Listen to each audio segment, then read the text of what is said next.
It's a very structured debate according to classical lines until the questions at the end. We begin with an opening argument, 20 minutes, to Professor Craig. Professor? Ooh.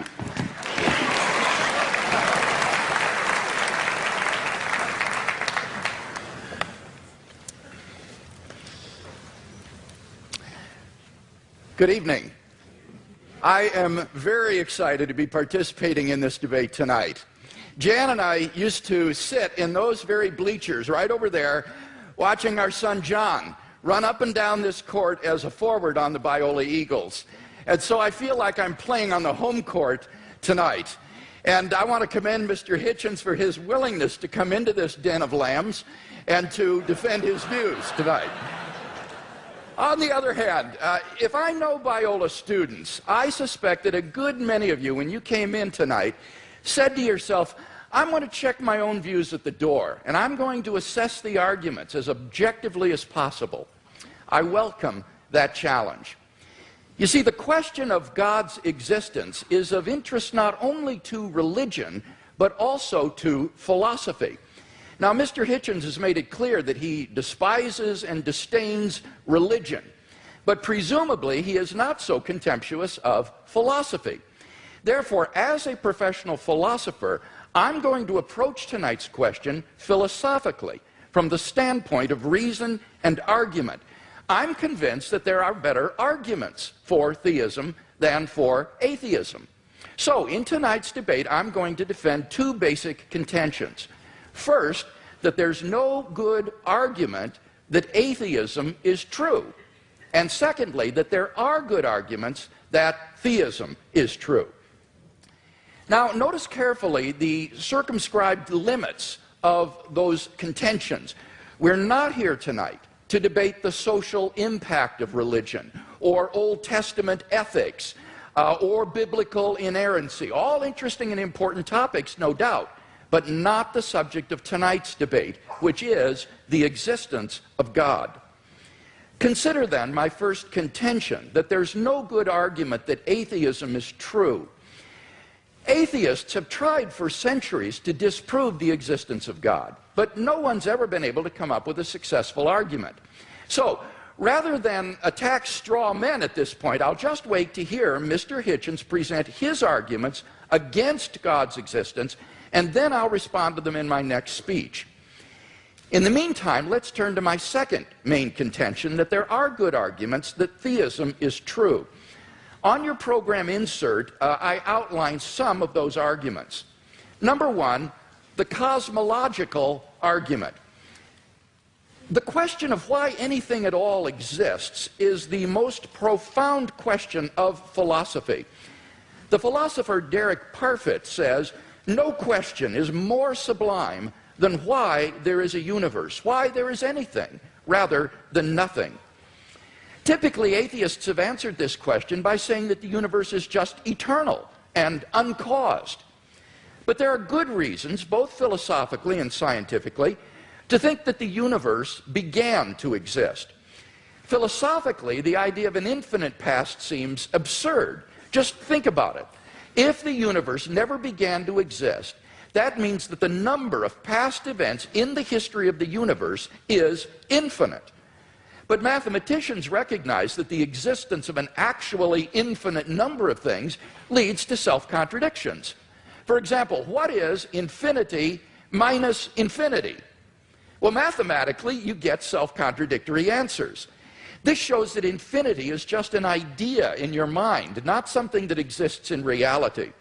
David Hilbert, perhaps the greatest mathematician of the 20th century, wrote, "The infinite is nowhere to be found in reality. It neither exists in nature, nor provides a legitimate basis for rational thought. The role that remains for the infinite to play is solely that of an idea." But that entails that since past events are not just ideas, but are real, the number of past events must be finite. Therefore, the series of past events can't go back forever. Rather, the universe must have begun to exist. This conclusion has been confirmed by remarkable discoveries in astronomy and astrophysics. In one of the most startling developments of modern science, we now have pretty strong evidence that the universe is not eternal in the past, but had an absolute beginning about 13 billion years ago in a cataclysmic event known as the Big Bang. What makes the Big Bang so startling is that it represents the origin of the universe from literally nothing. For all matter and energy, even physical space and time themselves, came into being at the Big Bang. As the physicist P.C.W. Davies explains, the coming into being of the universe, as discussed in modern science, is not just a matter of imposing some sort of organization upon a previous incoherent state, but literally the coming into being of all physical things from nothing. Now, this puts the atheist in a very awkward position.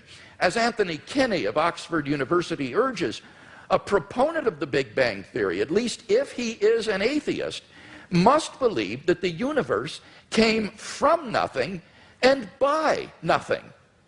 But surely that doesn't make sense. Out of nothing, nothing comes. So why does the universe exist instead of just nothing? Where did it come from? There must have been a cause which brought the universe into being.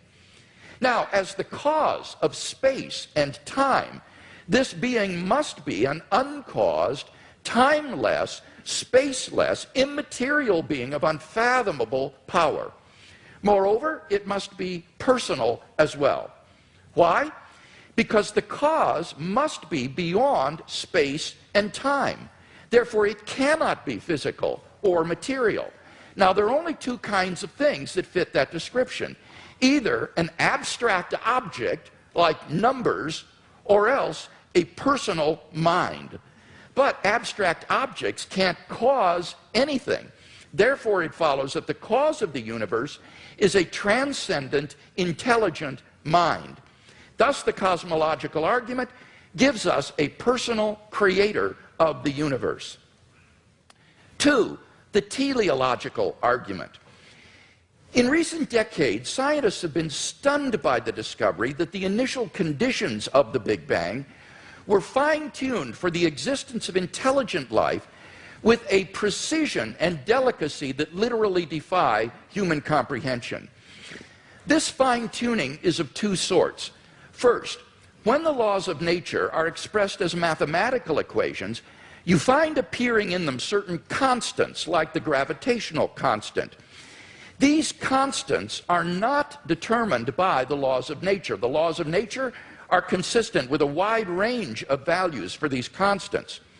Second, in addition to these constants, there are certain arbitrary quantities put in as initial conditions on which the laws of nature operate.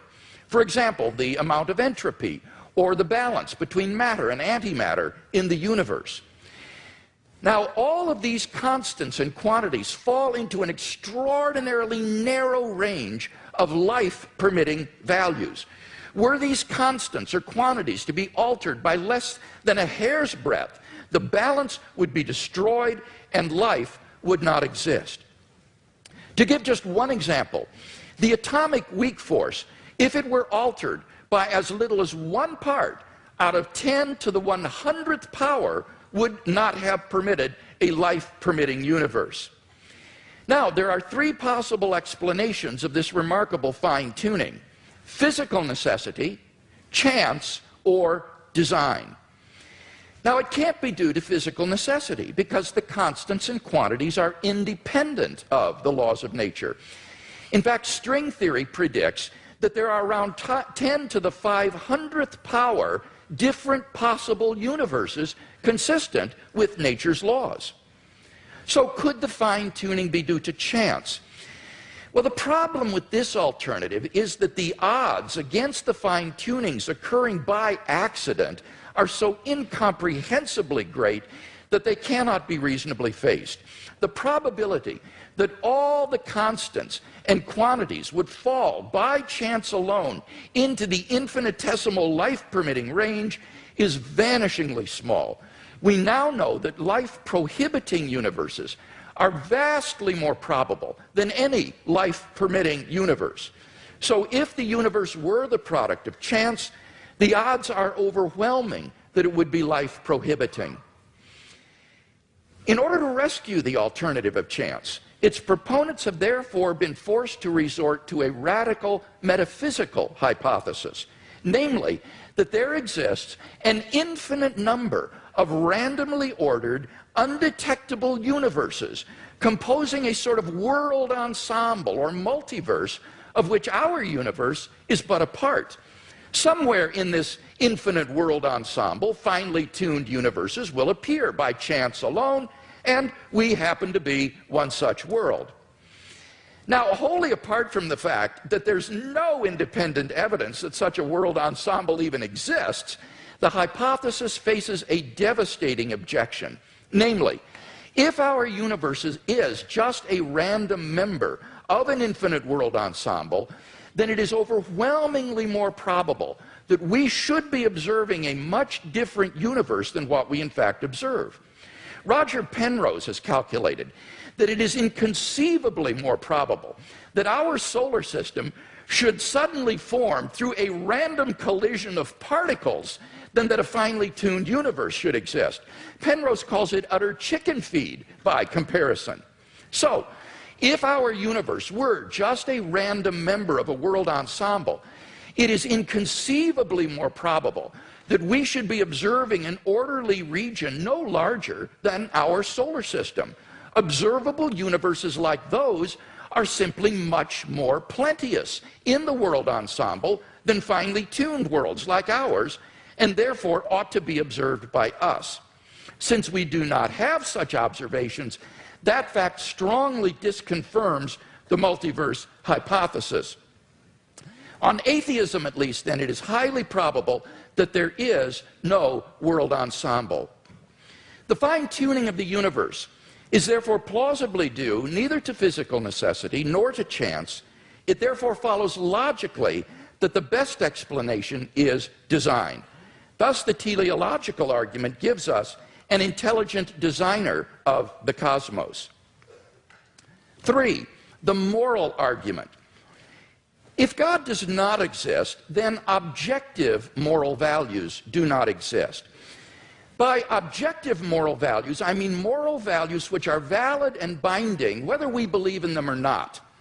Many theists and atheists agree that if God does not exist, then moral values are not objective in this way. Michael Roos, a noted philosopher of science, explains, the position of the modern evolutionist is that morality is a biological adaptation, no less than our hands and feet and teeth. Considered as a rationally justifiable set of claims about an objective something, ethics is illusory. I appreciate that when somebody says, love thy neighbor as thyself, they think they are referring above and beyond themselves. Nevertheless, such reference is truly without foundation. Morality is just an aid to survival and reproduction, and any deeper meaning is illusory.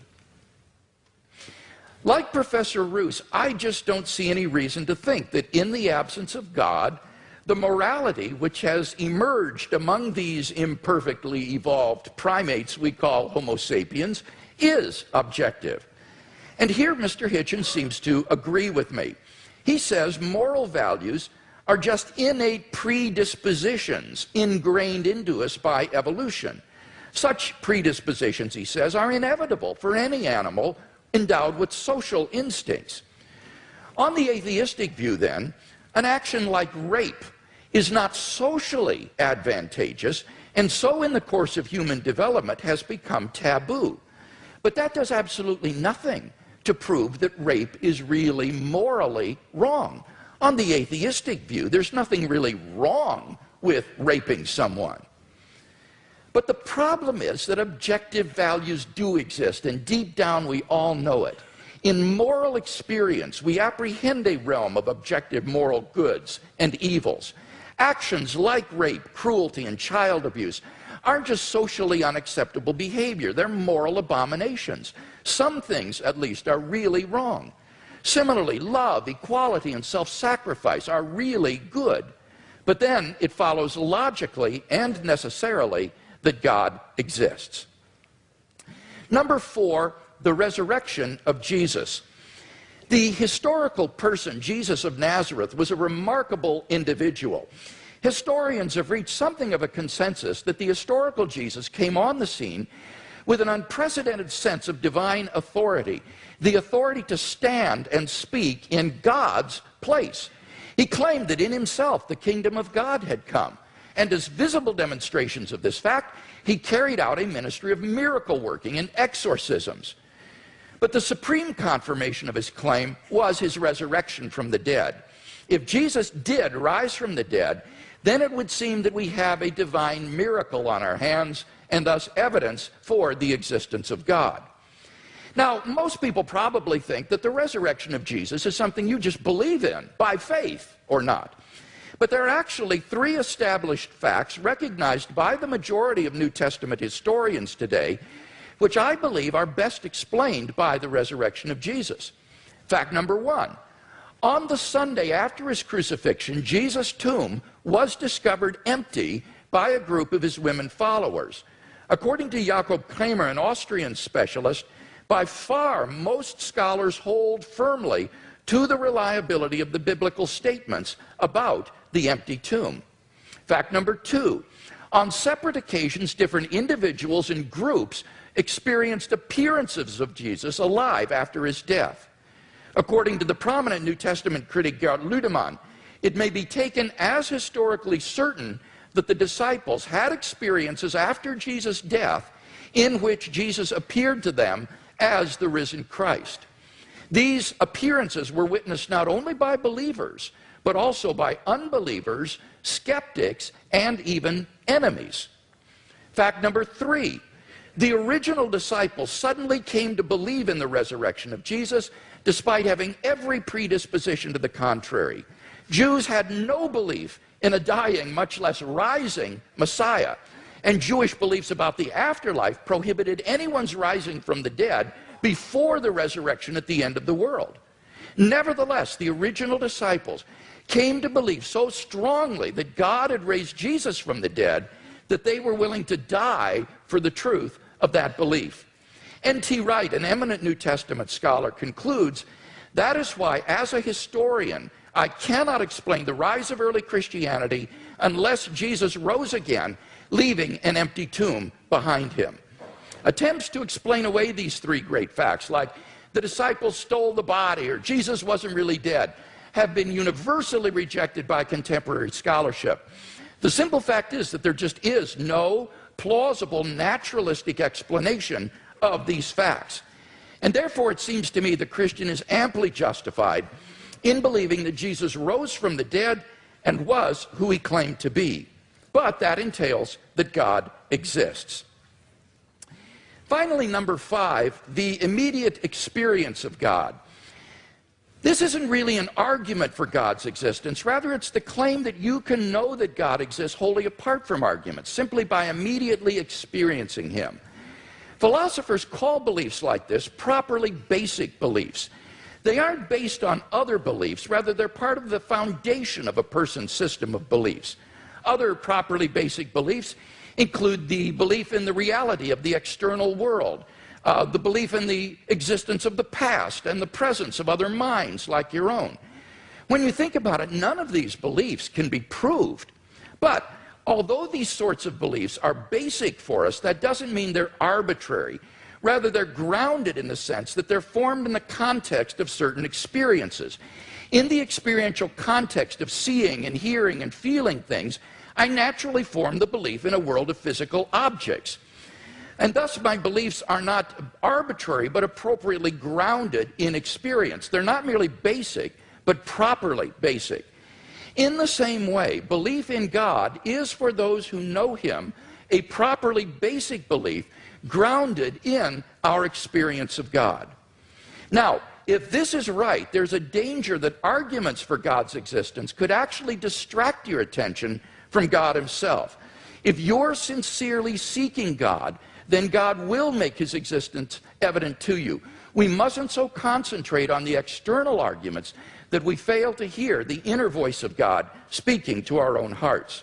For those who listen, God becomes an immediate reality in their lives. So, In conclusion, then, we've seen 5 good arguments to think that God exists. If Mr. Hitchens wants us to believe instead that God does not exist, then he must first tear down all 5 of the arguments that I presented, and then in their place erect a case of his own to prove that God does not exist. Unless and until he does that, I think that theism is the more plausible worldview.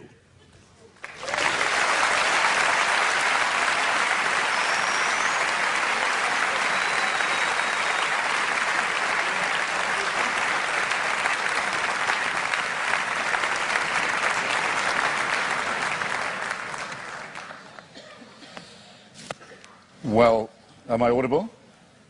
Am I audible to all? Yes.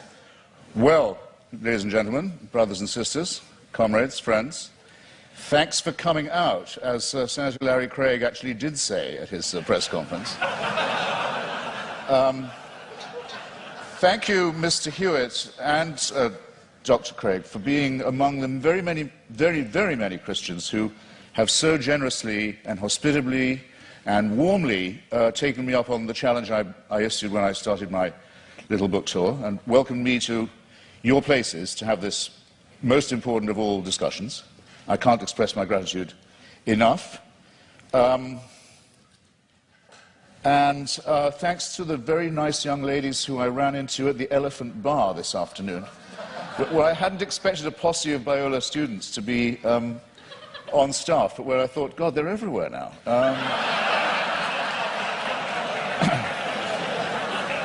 Now, what I have discovered in voyaging around this country and others in this debate, and just debating with Hindus, with Muslims, with the Jews, with Christians of all stripes, is that the arguments are all essentially the same for belief in the supernatural, for belief in faith, for belief in God, but that there are very interesting and noteworthy discrepancies between them. And one that I want to call attention to at the beginning of this evening is between those like my friend Doug Wilson, with whom I've now done a book of argument about Christian apologetics, who would call himself a presuppositionalist, in other words, for whom really it's only necessary to discover the workings of God's will in the cosmos, and to assume that the truth of Christianity is already proven, and what are called, and they include Dr. Craig with great honor and respect in this, the evidentialists. Now, I want to begin by saying that this distinction strikes me first as a very charming distinction, and second as false, or perhaps as a distinction without a difference. Well, why do I say charming? Because I think it's rather sweet that people of faith also think they ought to have some evidence. And I think it's progress of a kind. After all, if we had been having this debate in the mid-19th century, Professor Craig or his equivalent would have known little or probably nothing about the laws of physics and biology. Maybe even less than I know now, which is to say quite a lot in its way. And they would have grounded themselves, or he would have grounded himself, on faith, on Scripture, on revelation, on the prospect of salvation, on the means of grace, and the hope of glory, and perhaps on Paley's natural theology. Paley, who had the same rooms, or had had the same rooms later occupied by Charles Darwin, in Cambridge, with its watchmaker theory of design that I know I don't have to expound to you, but which briefly suggests that if an Aborigine is walking along a beach and finds a gold watch ticking, he knows not what it's for, or where it came from, or who made it, but he knows it's not a rock, he knows it's not a vegetable, he knows it must have had a designer. The Paley analogy held for most Christians for many years, because they were willing to make the assumption that we were mechanisms, and that therefore there must be a watchmaker. But now that it's been, here's where the presuppositionalist versus evidentialist dichotomy begins to kick in.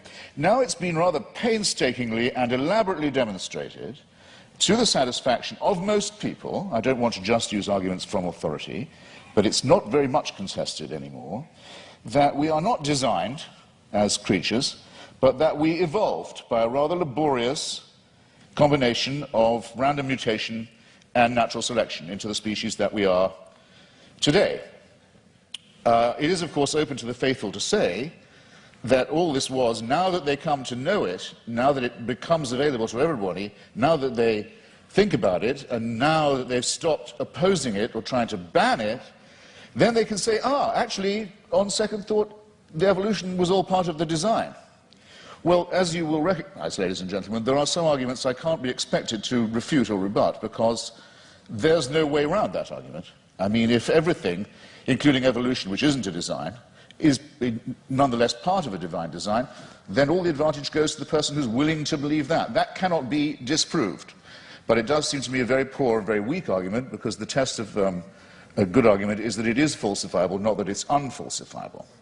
So this tactic, or this style of argument, which we've had some evidence of this evening, I would rebaptize, or might I dare say I would rechristen it, as retrospective evidentialism. In other words, everything can, in due time, if you have enough faith, be made to fit. And you too are all quite free to believe that a sentient creator deliberately, consciously put himself, a being, put himself or herself or itself to the trouble of going through huge epochs of birth and death of species over eons of time, in which 99%, in the course of which at least 99.9% of all species, all life forms ever to have appeared on Earth have become extinct, as we nearly did as a species ourselves. I invite you to look up the very alarming and beautiful and brilliant account by the National Geographic's coordinator of the Genome Project. By the way, you should send in your little sample from the inside of your cheek and have your African ancestry traced. It's absolutely fascinating to follow the mitochondrial DNA that we all have in common, and that we have in common with other species, other primates, and other life forms, and find out where in Africa you came from. But there came a time, probably about 180,000 years ago, when, due to a terrible climatic event, probably in Indonesia, an appalling global warming crisis occurred. And the estimate is that the number of humans in Africa went down to between 40 and 30,000. This close, think about fine-tuning, this close to joining every other species that had gone extinct. And that's our Exodus story, is that somehow, we don't know how, because it's not written in any scripture, it's not told in any book, it's not part of any superstitious narrative, but somehow the escape from Africa to cooler latitudes was made. But that's how close it was. You have to be able to imagine that all this mass extinction and death and randomness is the will of a being. You are absolutely free to believe that if you wish.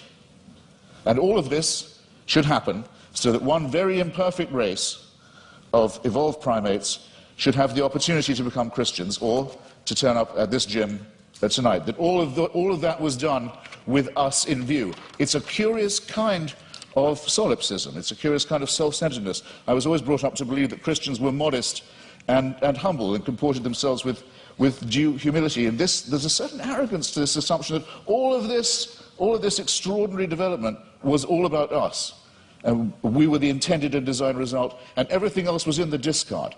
The tremendous wastefulness of it, the tremendous cruelty of it, the tremendous caprice of it, the tremendous tinkering and incompetence of it, never mind. At least we're here, and we can be people of faith. It doesn't work for me, I have to simply say that, and I think there may be questions of psychology involved in this as well. Believe it if you can. I can't stop you. Believe it if you like. You're welcome.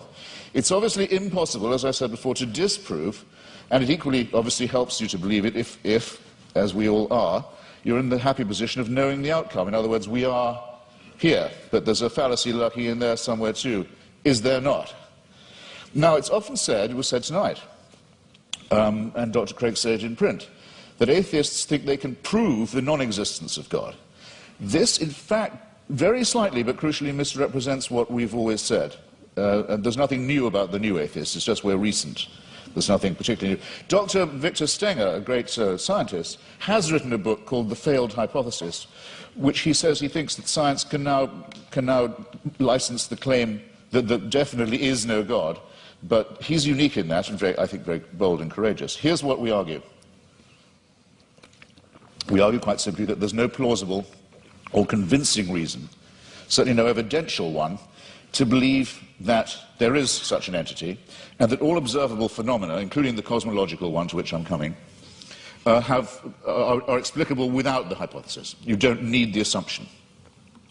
And this objection itself, our school, falls into at least two, perhaps three sections. There's no such thing, no such word, though there should be, as adeism, or as being an adeist, but if there was one, I would say that's what I was. I don't believe that we are here as the result of a design, or that by making the appropriate propitiations and adopting the appropriate postures and following the appropriate rituals, we can overcome death. I don't believe that, and for a priori reasons, don't. If there was such a force, which I cannot prove by definition that there was not, if there was an entity that was responsible for the beginning of the cosmos, and that also happened to be busily engineering the very laborious production of life on our little planet, it still wouldn't prove that this entity cared about us, answered prayers, cared what church we went to, or whether we went to one at all, cared who we had sex with, or in what position, or by what means, cared what we ate, or on what day, cared whether we lived or died. There's no reason at all why this entity isn't completely indifferent to us. You cannot get from deism to theism except by a series of extraordinarily generous to yourself assumptions. The deist has all his work still ahead of him to show that it leads to revelation, to redemption, to salvation, or to suspensions of the natural order, in which hitherto you've been putting all your faith, all your evidence is on scientific and natural evidence, or why not, for a change of pace and a change of taste, say yes, but sometimes this same natural order, which is so miraculous in observation, no question about it, is so impressive in its favouring the conditions for life in some ways, but it's randomly suspended when miracles are required. So with caprice and contempt, these laws turn out not to be so important after all, as long as the truth of religion can be proved by their being rendered inoperative. This is having it both ways, in the most promiscuous and exorbitant manner, in my submission.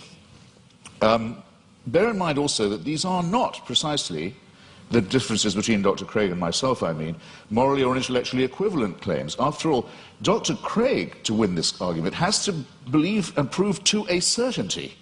He's not just saying there might be a God, because he has to say there must be one, otherwise we couldn't be here and there couldn't be morality. It's not a contingency for him. I have to say that I appear as a skeptic who believes that doubt is the great engine, the great fuel of all inquiry, all discovery, and all innovation, and that I doubt these things. The disadvantage, it seems to me, in the argument goes to the person who says, no, I know it, it must be true, it is true. We are too early in the study of physics and biology, it seems to me, to be dealing in certainties of that kind, especially when the stakes are so high. It seems to me, to put it in a condensed form, extraordinary claims, such as the existence of a divine power with a son who cares enough to come and redeem us, extraordinary claims require truly extraordinary evidence. I don't think any of the evidence we heard from Dr. Craig, brilliantly marshalled as it was extraordinary enough to justify the extreme claims that are being made and backed by it. Hypocrisy, said La Rochefoucauld, is the compliment that vice pays to virtue. Retrospective evidentialism strikes me in something of the same sort of light. It's a concession made to the need for fact. Maybe we better have some evidence to go along with our faith, but look at what Dr. Craig says in his book. He says, I'll quote directly, he says, should a conflict arise between the witness of the Holy Spirit to the fundamental truth of the Christian faith and beliefs based on argument and evidence, then it is the former which must take precedence over the latter. He adds not vice versa, but a good editor, I think, would have told you, you don't have to put the vice versa in. It's clear enough as it is. I'll say it again. Should a conflict arise between the witness of the Holy Spirit to the fundamental truth of the Christian faith and beliefs based on argument and evidence, then it's the former which must take precedence over the latter. That's not evidentialism. That's just faith. It's a priori belief.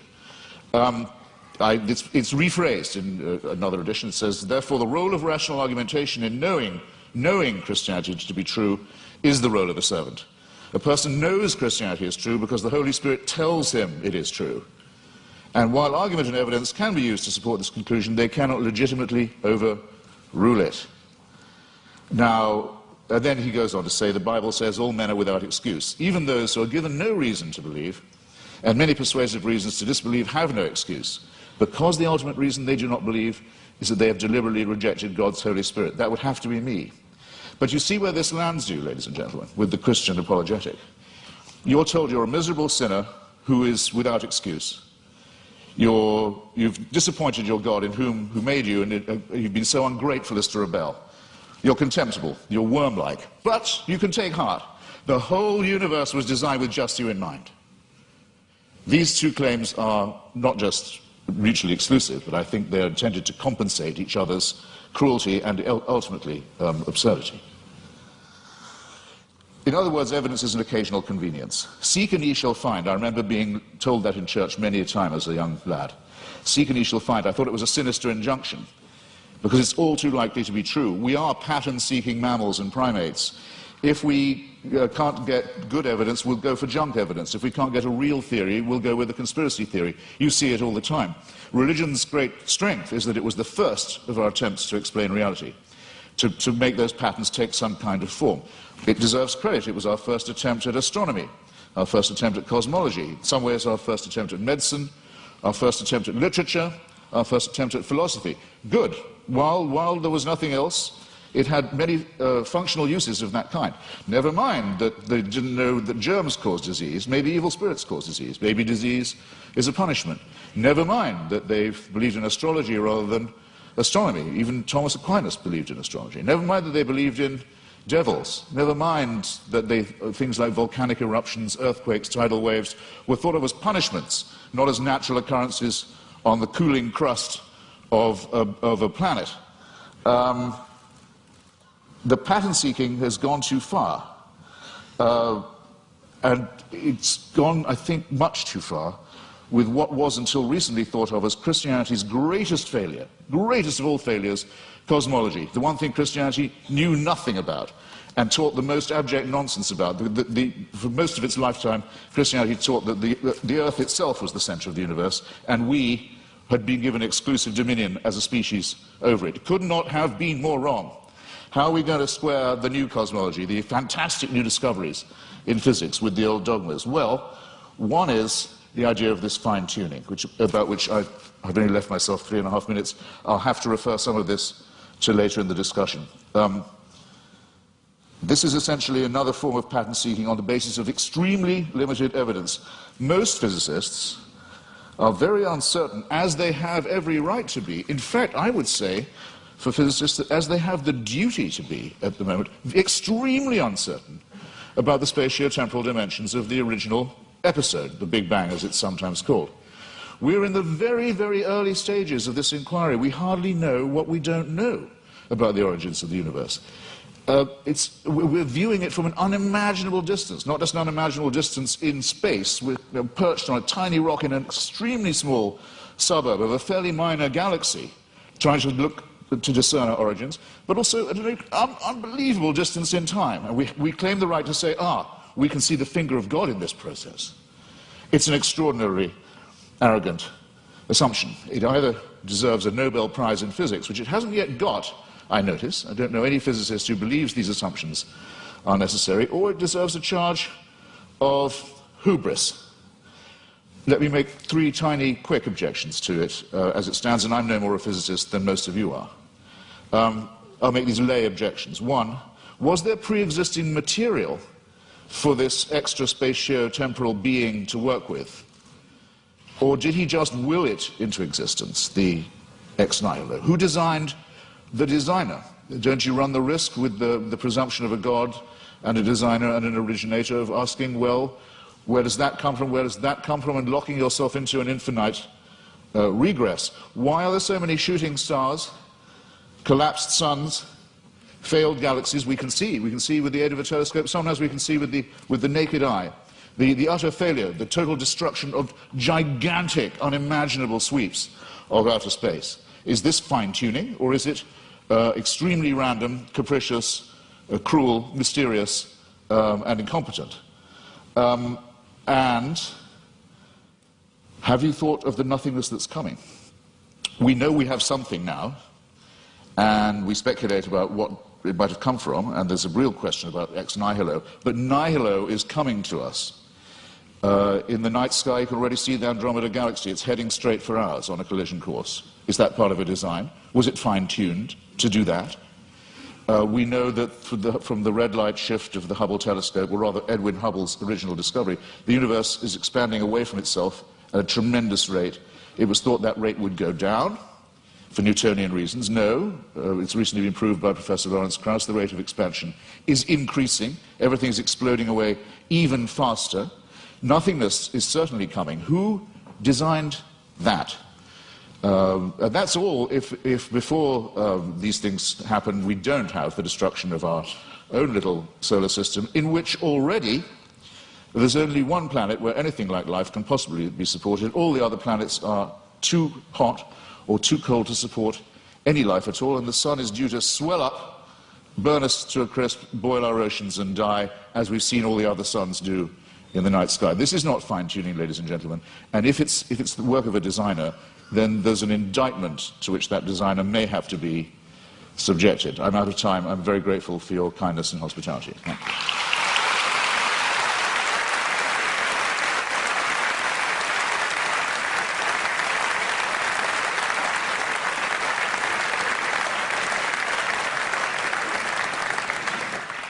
Dr. Craig, a 12-minute rebuttal.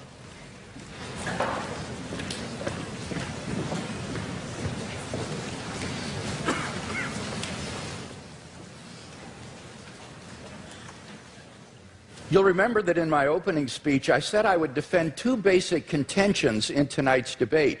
First, that there's no good argument that atheism is true. Now, far from being a point of contention tonight, as far as I understood Mr. Hitchens' last speech, he would agree with that first statement, that there is no good argument that atheism is true. He says, I simply don't have any positive reason to believe in God, but he doesn't really give an argument against God's existence. Indeed, he seems to suggest that's impossible. But notice that doesn't prove atheism. That just leaves you with agnosticism, namely, you don't know if there's a God or not. So at best, you're left merely with agnosticism. We don't see any good reason to think that atheism is true. Now, he did make some remarks about the theory of evolution, which at least insinuated that this was somehow incompatible with theism. And I have 2 points to make about this. First, I think that the theory of biological evolution is simply irrelevant to the truth of Christian theism. Genesis 1 admits all manner of different interpretations, and one is by no means committed to six-day creationism. Howard Van Til, who is a professor at Calvin College, writes, is the concept of special creation required of all persons who trust in the Creator God of Scripture? Most Christians in my acquaintance who are engaged with either scientific or biblical scholarship have concluded that the special creationist picture of the world's formation is not a necessary component of Christian belief. Nor is this a retreat caused by modern science. St. Augustine in the AD 300s, in his commentary on Genesis, pointed out that the days don't need to be taken literally, nor need the creation be a few thousand years ago. Indeed, he suggested that God made the world with certain special potencies that would gradually unfold over time and develop. And this interpretation came 1,500 years before Darwin, so that it is not a forced retreat in the face of modern science. So any doubts that I would have about the theory of biological evolution would be not biblical, but rather scientific. Namely, what it imagines is fantastically improbable. Barrow and Tipler, two physicists, in their book The Anthropic Cosmological Principle, list 10 steps in the course of human evolution, each of which is so improbable that before it would occur, the sun would have ceased to be a main sequence star and incinerated the Earth. And they calculate the probability of the evolution of the human genome to be somewhere between 4 to the negative 180th power to the 110,000th power, and 4 to the negative 360th power to the 110,000th power. So if evolution did occur on this planet, it was literally a miracle, and therefore evidence for the existence of God. So I don't think this is an argument for atheism. Quite the contrary, it really provides good grounds for thinking that God superintended the process of biological development. So the Christian can be open to the evidence to follow it where it leads. By contrast, as Alvin Plantinga has said, for the naturalist, evolution is the only game in town. No matter how fantastic the odds, no matter how improbable, it's got to be true, because there is no intelligent creator and designer. So in one sense, you've got to feel a little sorry for the atheist. He can't really follow the evidence where it leads. His presuppositions determine the outcome. By contrast, if there is a fine-tuner and creator of the universe, then already in the initial conditions of the Big Bang, you have an elaborately designed universe that permits the evolution and existence of intelligent life. And I think evolution simply layers on more improbability. Now, Mr. Hitchens says, but why did God wait so long, all that waste during this time? Well, that sort of concern with efficiency is only of importance to someone with either limited time or limited resources, or both. But in the case of God, he has both unlimited resources and unlimited time, and therefore it's simply not important to do this in a quick way. Well, now, Mr. Hitchens says, but why did God wait so long before he sent Christ? Human beings have existed for thousands of years on this planet before Christ's coming. Well, what's really crucial here is not the time involved, rather it's the population of the world. The Population Reference Bureau estimates that the number of people who have ever lived on this planet is about 105 billion people. Only 2% of them were born prior to the advent of Christ. Eric Krapes of the Survey Research Center at the University of Michigan's Institute for Social Research says, God's timing couldn't have been more perfect. Christ showed up just before the exponential explosion in the world's population. The Bible says in the fullness of time, God sent forth his Son.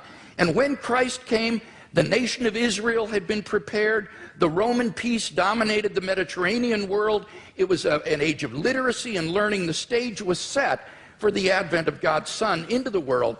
And I think in God's providential plan for human history, we see the wisdom of God in orchestrating the development of human life, and then in bringing Christ into the world in the fullness of time.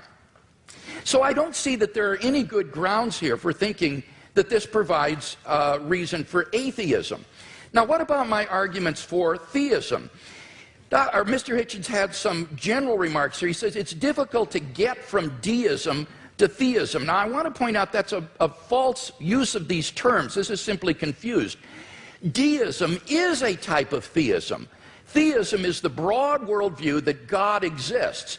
Deism is a specific kind of theism that says God has not revealed himself directly in the world.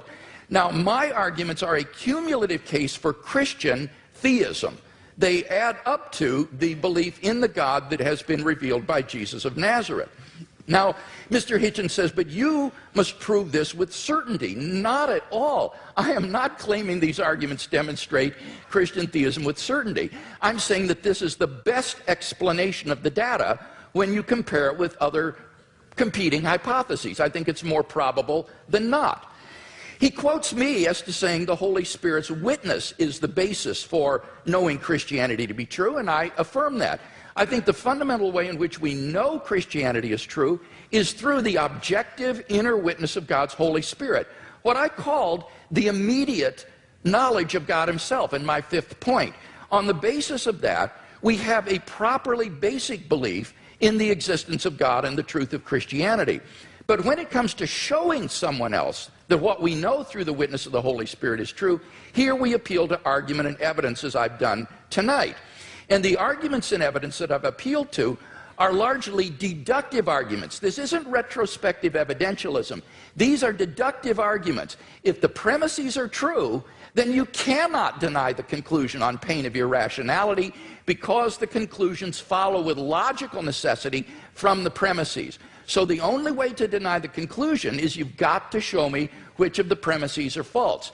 That's why you've got that program insert with the premises in your program for these arguments. Mr. Hitchens needs to identify which premises of the argument he rejects as false if he's to reject the conclusions. Now, with respect to my cosmological argument, notice that he didn't dispute whatever begins to exist has a cause, nor did he dispute the philosophical and scientific arguments for the beginning of the universe. All he asked was the question, was there pre-existent material? The answer is no, there was not. As Barrow and Tipler point out, at this singularity, space and time came into existence. Literally nothing existed before the singularity. So if the universe originated at such a singularity, we would truly have a creation ex nihilo, that is, out of nothing. And this isn't talking religion, folks. This is talking contemporary cosmology. So the first argument, it seems to me, is unrefuted. What about the fine-tuning argument? Here he said, well, scientists are terribly uncertain about the fine-tuning argument. Well, I think that's simply not the case. Sir Martin Rees, the Astronomer Royal of Great Britain, has said, the laws governing our universe appear to be finely tuned for our existence. Everywhere you look, there are yet more examples. Wherever physicists look, they see examples of fine-tuning. Ernan McMullen, philosopher of science, says it seems safe to say that later theory, no matter how different it may be, will turn up approximately the same numbers. And the numerous constraints that have to be imposed on these numbers seem both too specific and too numerous to evaporate entirely. So that it's very unlikely that this fine-tuning is going to vanish or be explained away. Now, Mr. Hitchens responds, but we're headed toward nothingness. We're ultimately going to be doomed, and therefore the universe is not designed. Well, now, this is not a very powerful objection. The temporal duration of something is irrelevant to whether it's been designed. The products of human intelligence and engineering, like computers and automobiles, will eventually decay and cease to exist, but that doesn't mean they weren't designed. I think the real objection he's getting at here is, why would God create mankind only to have it go extinct? But of course, you see, on the Christian view, that's false. That is an atheistic assumption. On the Christian view, life does not end at the grave, and God has given assurance of this by raising Jesus from the dead. So the objection simply has no purchase against Christian theism. So it seems to me that the fine-tuning argument is also unrefuted. What about the moral argument? We saw that without God there are no objective moral values. Mr. Hitchens agrees with this, and yet he himself affirms over and over again moral statements, like the moral reprobation of religious intolerance and violence in the name of religion. So he does affirm objective values, but without any basis for it. What I can offer him as a theist is a transcendent basis for the objective moral values and duties that we both want to affirm. Fourthly, the resurrection of Jesus. Again, there was no response to this. Let me simply quote N.T. Wright in his recent study of the resurrection. He says that the empty tomb and the appearances of Jesus have a historical probability so high as to be virtually certain, like the death of Augustus in AD 14 or the fall of Jerusalem in AD 70. So we are on very solid ground in affirming these three facts that I mentioned in my opening speech, and I can't think of any better explanation than the ones that the eyewitness gave, namely that God raised Jesus from the dead. Finally, the immediate experience of God. Unless Mr. Hitchens can show that I'm psychologically deranged or delusional, it seems to me I'm perfectly rational on the basis of my immediate experience of God to believe that God exists, and that therefore this for me is a properly basic belief. So I think all of these arguments stand intact despite his refutation. We've seen no argument for atheism, so clearly the weight of the evidence falls on the side of the scale for Christian theism tonight.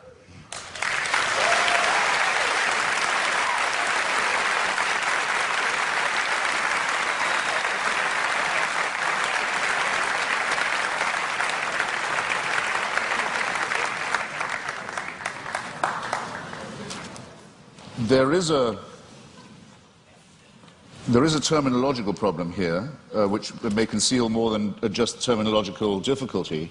The proposition that atheism is true, or that is a misstatement of what I have to prove and what we believe. There's an argument among some of us as to whether we need the word at all. In other words, I don't have a special name for my unbelief in tooth fairies, say, or witches, or in Santa Claus. I just don't think that they're there. I don't have to prove a tooth fairyism. I don't have to prove a Santa Clausism. I don't have to prove a witchism. It's just, I have to say, I think that those who do believe these things have never been able to make a plausible or intelligible case for doing so. That's not agnosticism, because it seems to me that if you don't think there is any evidence, you're wrong to take refuge in saying you're neutral. You ought to have the courage to answer the question, which one is regularly asked: are you an atheist or not? Yes, I will say, I am. You can't tell anything else about me. You can't tell anything else about what I think, about what I believe, about what my politics are, or my other convictions. It's just that I don't believe in the existence of a supernatural dimension, and I've never been shown any evidence that any process observable to us cannot be explained by more satisfactory and more convincing means. The great physicist Laplace, when showing his working model of the solar system to the Emperor Napoleon, was asked, well, your model seems to have no room for a god in it, for deity. And he said, well, Your Majesty, it still all operates without that assumption. Now, here's what you would have to believe if you thought that this was all designed. Dr. Craig gave a slight parody of what I think about this.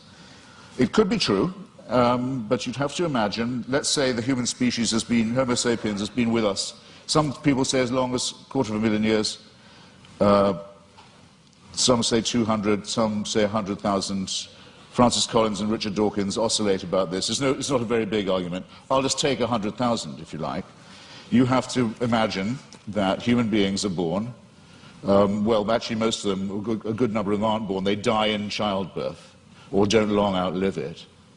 They're born into a terrifying world of the unknown. Everything is a mystery to them, everything from disease to volcanic eruptions.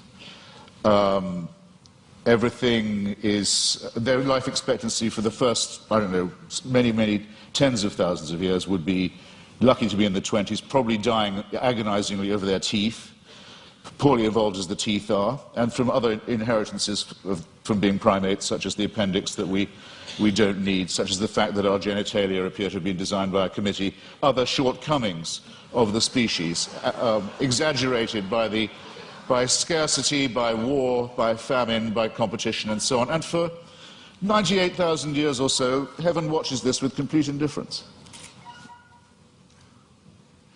And that, we know where your children go to school, by the way. Heaven watches this with total indifference, and then, with 2,000 years to go on the clock, thinks, actually, it's time we intervened. We can't go on like this. Why don't we have someone tortured to death in Bronze Age Palestine? That should teach them. That should give them the chance of redemption. You're free to believe that, but I think the designer who thought of doing it that way was a very cruel, capricious, random, bungling and incompetent one. The news of this, Dr. Craig talks as if, okay, but since then there have been more people born, so it might have been a good time in terms of population growth. Well, there are a huge number of people in the world who still haven't even heard of this idea. The news hasn't penetrated to them. Or where it has, it's been brought to them by people who Dr. Craig doesn't think of as Christians, such as Mormons, for example. And it's taught to them in many discrepant and competitive and indeed incompatible and violently irreconcilable ways. And there's been a lot of argument in the church and the churches all this time about, well, okay, what is the answer to that? What about all the people who never could have heard the good news, or who never will hear it, or still haven't been reached by it, and who've died not knowing about it? What happens to them? How can they be saved? Well, the argument is that it's all somehow made retrospective. And with so many of these arguments, I just comment on these, well, how convenient.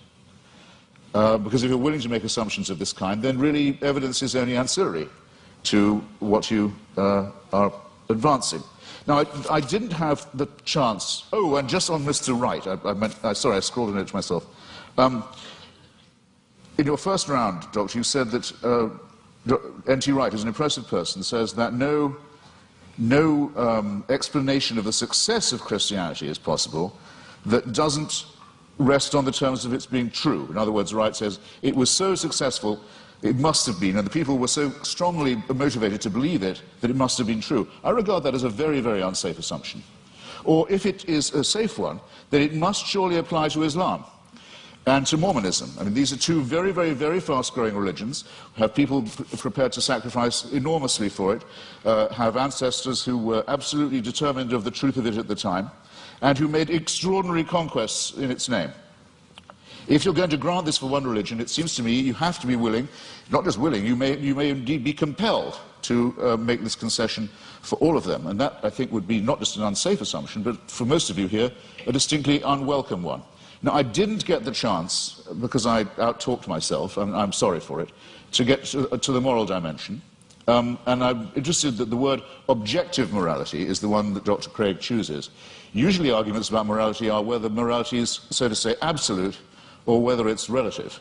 As to objectivity, I think it's a very good compromise word, by the way, and I'm very happy to accept it. But the problem with morality is this, in respect of religion. You can't prove that anyone behaves any better if they refer this problem upward to a dictator of a celestial kind. There are two questions that I've asked in public, and I'll try them again, because I try them on every audience. They're very simple ones. First, you have to name for me, or challenges, let's say, rather than questions. You have to name for me an ethical action or an ethical statement, or moral action, moral statement made or undertaken by a believer that I couldn't undertake or say, I couldn't state or do. I haven't yet had an example pointed out of that to me. In other words, that a person of faith would have an advantage by being able to call upon divine sanction. Whereas if I ask you to think of a wicked act undertaken by someone in the name of God or because of their faith, you wouldn't have, or a wicked statement made, you wouldn't have that much difficulty, I think, in coming up with an example right away. The genital mutilation community, for example, is almost exclusively religious. The suicide bombing community is almost exclusively religious. There are injunctions for genocide in the Old Testament. There are injunctions and warrants for slavery and racism in the Old Testament too. There's simply no way of deriving morality and ethics from the supernatural. When we come to the question of the absolute, well, the most often cited one is the Golden Rule, the one that almost everyone feels they have in common. The injunction not to do to others as you wouldn't want them to do to you. This doesn't, in fact, come from the Sermon on the Mount or from Christianity, or it doesn't originate with it. It's certainly adumbrated by Rabbi Hillel, a Babylonian rabbi, and it's to be found in the Analects of Confucius too. But it has, since we're talking about objective, relative, and absolute, a crucial weakness in it, unfortunately. We'd like to be able to follow it, but it's only really as good as the person who's uttering it. In other words, if I say, I won't treat you as I don't want you to treat me, what am I to do when confronted with Charles Manson? I want him treated in a way that I wouldn't want to be treated myself. Anything else would surely be completely relativistic. So the argument isn't at all advanced by saying that I couldn't know any of this. I couldn't have any moral promptings. I couldn't decide for myself if I see a pregnant woman being kicked in the stomach, that because she's pregnant, that's obviously worse than if it was just a woman who wasn't pregnant being kicked in the stomach. This is part of my patrimony as a human being. It's part of the essential emotional solidarity that I need to have with my fellow creatures to make us realize that we are brothers and sisters, one with another. We are dependent upon each other. We have duties. We have expectations of one another. And that if we didn't have these and try and fulfill them, we couldn't have got as far as we have. We couldn't have evolved as a species. We couldn't have ever had a society. There's never been a society found where rape and murder and perjury are not condemned. And these moral discoveries long, or absolutes if you want to call them that, long predate the arrival of anything recognizable as monotheism. It's a bit like the argument of free will. People say, well, how do you have free will? Do you think you do have it? Well, it's a very, very difficult subject indeed. Some religions say you don't, in effect, have it. That all is determined by heaven. You're really only a plaything in a larger game. I take that to be some of the point of Calvinism. There are some schools of Islam also that say it is only as Allah wills. There's no will of yours really involved, as long as you're willing to make the prostration and the obedience. So the connection between religion and free will isn't as simple, as easy as some people like to think it is. But I would say, yes, I think we have free will. And when asked why I think so, I would have to take refuge in philosophical irony and say, because I don't think we have any choice but to have free will.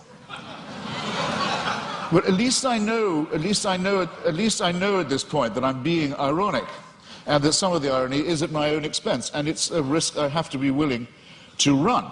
But the Christian answer is, of course you have free will. The boss insists upon it.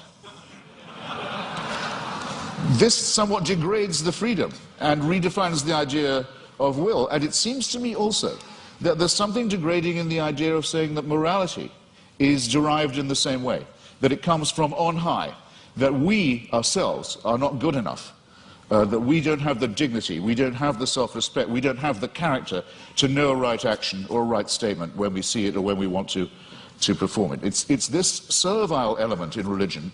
It's not, strictly speaking, the subject of our debate this evening, I know, but I'm damned if I completely forego it.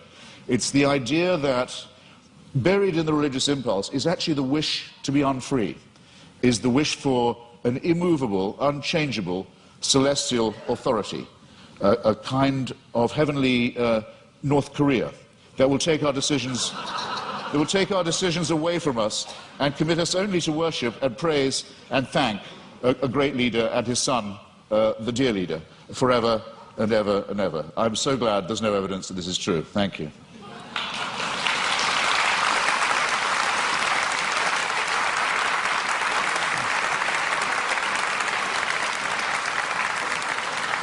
We now enter the period of cross-examination, which trial-like allows the questioner to pose and the answer only to answer and not to repeat the question or to dodge.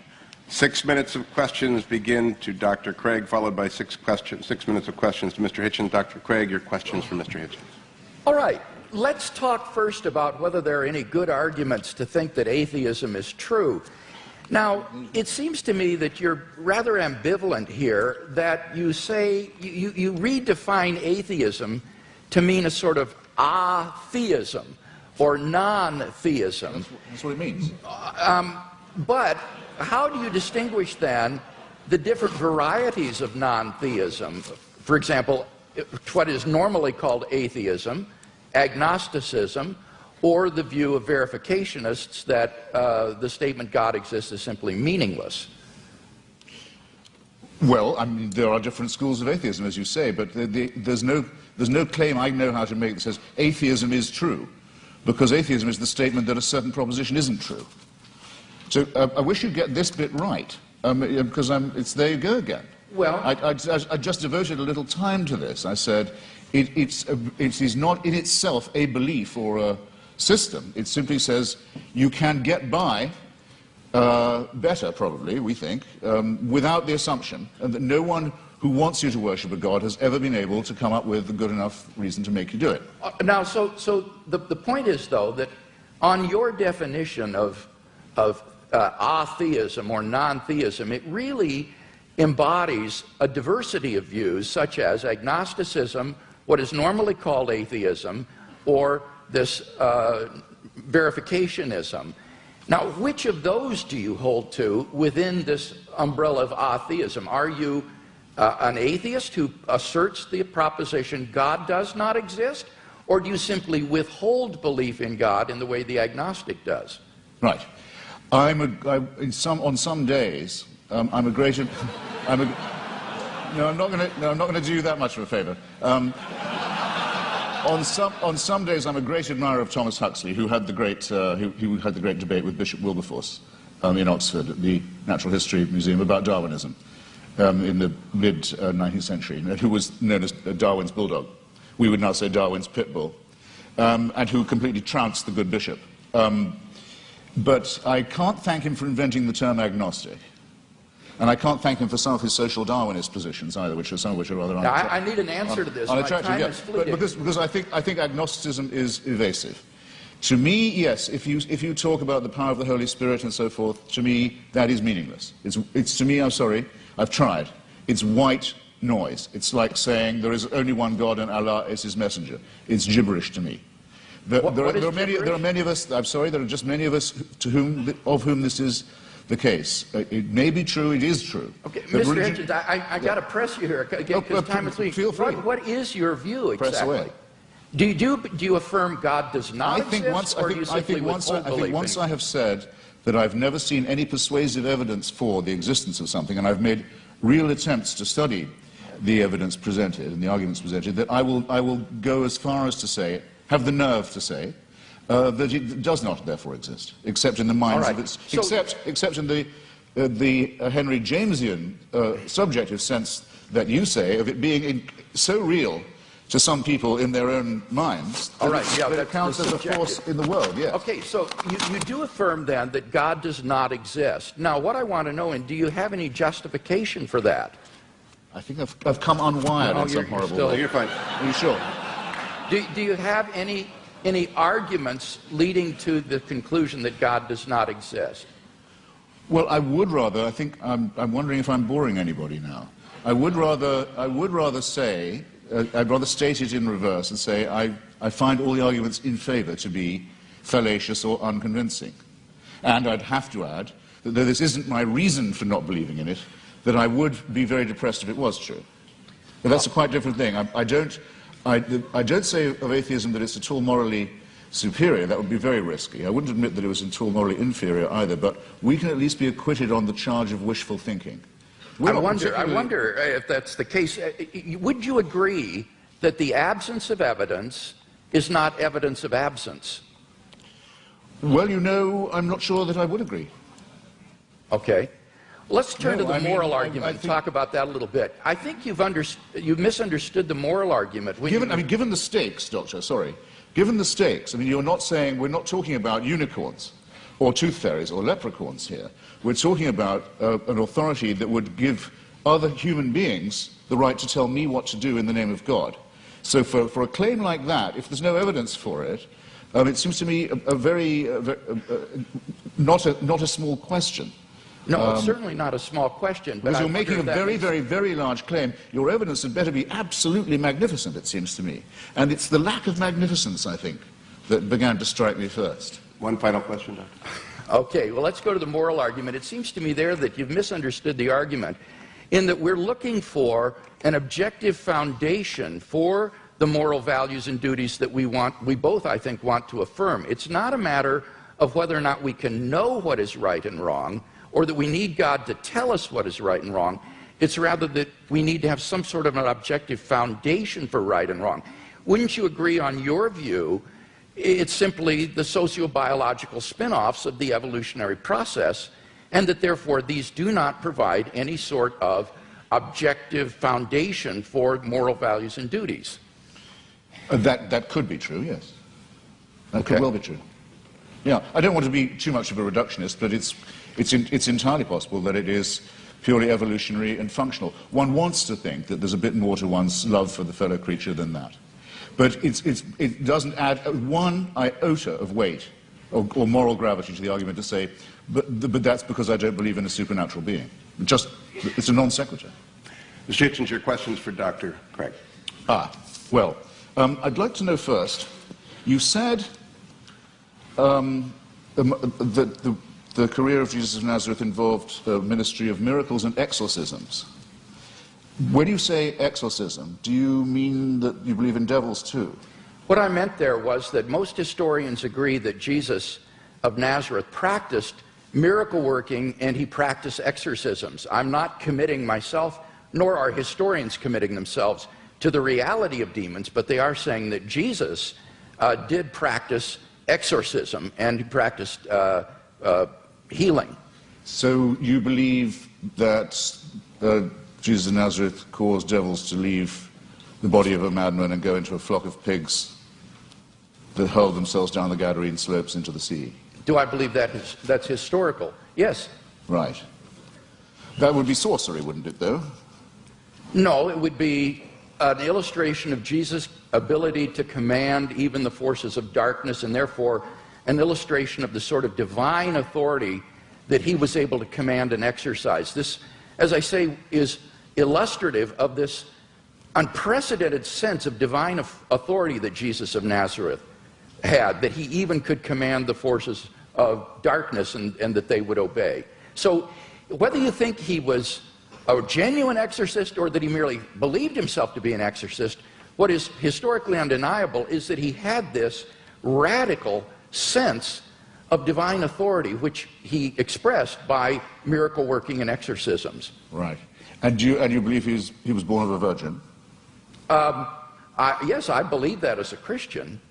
I couldn't claim to prove that historically. That's not part of my case tonight. But as a Christian, I believe that. And I know you believe in the resurrection, but yes, as a matter of biblical, what shall we call it, consistency, it's said in one of the Gospels that at the time of the crucifixion, all the graves of Jerusalem were opened, and all the tenants of the graves walked the streets and greeted their old friends. It makes the resurrection sound rather a commonplace in the greater Jerusalem area. It says, that's in the Gospel of Matthew, and that's actually attached to a crucifixion narrative. That's what it said. It says at the time of the crucifixion. Yes, that's right. At the time of the crucifixion, it says that there were appearances of Old Testament saints in Jerusalem at the time. This is part of Matthew's description of the crucifixion scene. Do you believe that? I don't know whether Matthew intends this to be apocalyptic imagery or whether he means this to be taken literally. I've not studied it in any depth, and I'm open-minded about it. I'm willing to be convinced one way or the other. You see, the reason I'm pressing you is this because, we know from Scripture that the Pharaoh's magicians could produce miracles.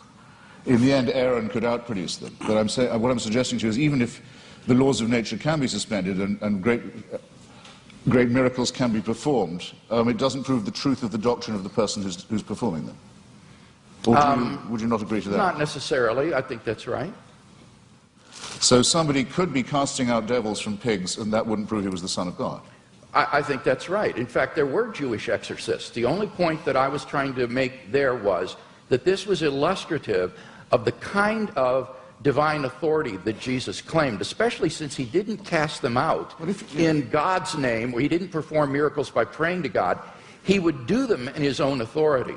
So that Jesus exercised an authority that was simply unheard of at that time, and for which he was eventually crucified because it was thought to be blasphemous.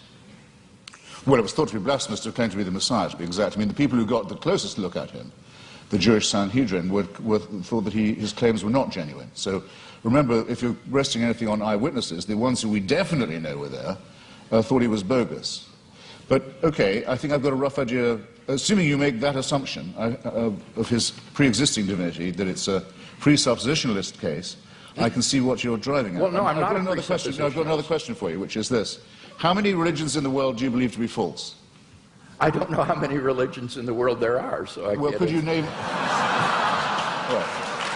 Fair enough. I'll see if I can't narrow that down. That was a clumsily asked question, I admit. Do you regard any of the world's religions to be false? Excuse me? Do you regard any of the world's religions to be false preaching? Yes, I think, yeah, certainly.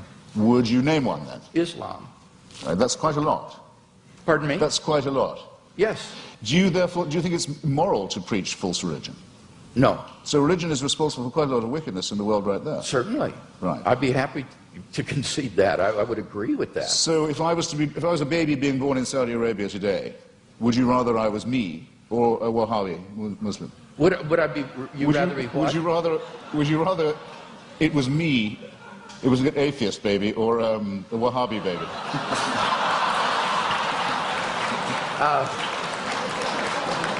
I don't have any preference as to whether you would.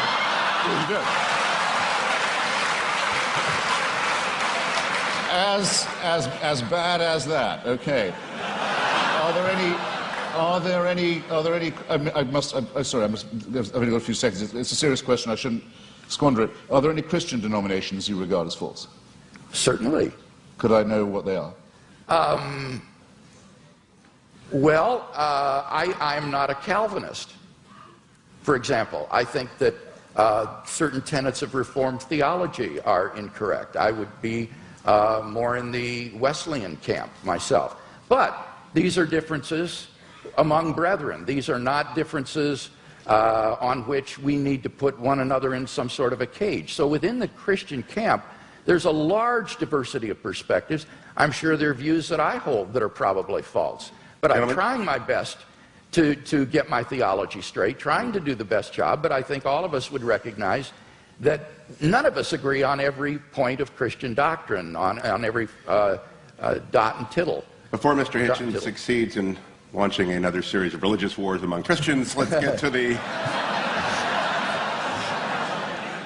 to the responses. 7 minutes are each. Dr. Craig, it is your 7 minutes. Okay.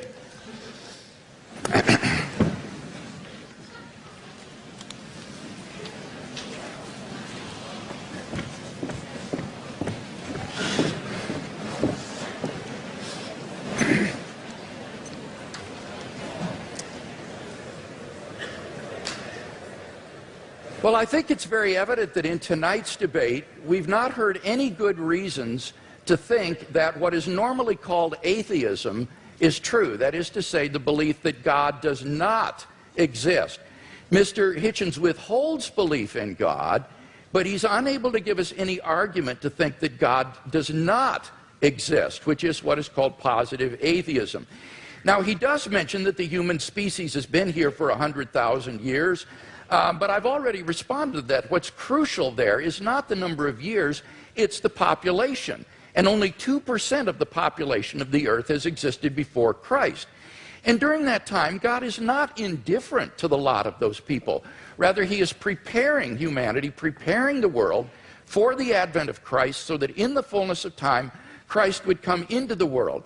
And those people who lived apart from Christ, God cared for them as well and provided for them. The Bible says, ever since the creation of the world, God's invisible nature, namely his eternal power and deity, has been clearly perceived in the things that have been made. Paul says that from one man, God made every nation of men, that they should inhabit the whole earth. And he determined the times set for them and the exact places that they should live. He did this so that men would seek him and perhaps reach out for him and find him, for he is not far from each one of us, for in him we live and move and have our being. So that those who lived before Christ were covered by the death of Christ, they were covered by his atoning sacrifice, and God will judge them on the basis of the information that they had in their response to general revelation. Similarly, for those who haven't heard of the gospel yet today, they will be judged on the basis of the information that they do have and how they respond to that. And aren't you glad that you don't have to judge them? You can leave this up to the hands of a just and holy and merciful God who will judge people on the basis of how they respond to the revelation that they do have. So we've not heard any argument tonight that God does not exist. Now, by contrast, I've given 5 arguments to show that Christian theism is true. First, we saw the cosmological argument. Mr. Hitchens has not disagreed with either of the premises of this argument, and so we have good grounds for believing there's a personal creator of the universe. As for the teleological argument, again, he didn't respond to what I said in my last speech with respect to the fine-tuning being well established in science, and that the fact that we're going toward nothingness, as he puts it, is an atheistic assumption, not a Christian assumption, and therefore doesn't do anything to disprove design. Now, what about the moral argument? Here he says that you have to prove that people would behave better if they believed in God. That's not the argument. I hope that's clear to everyone.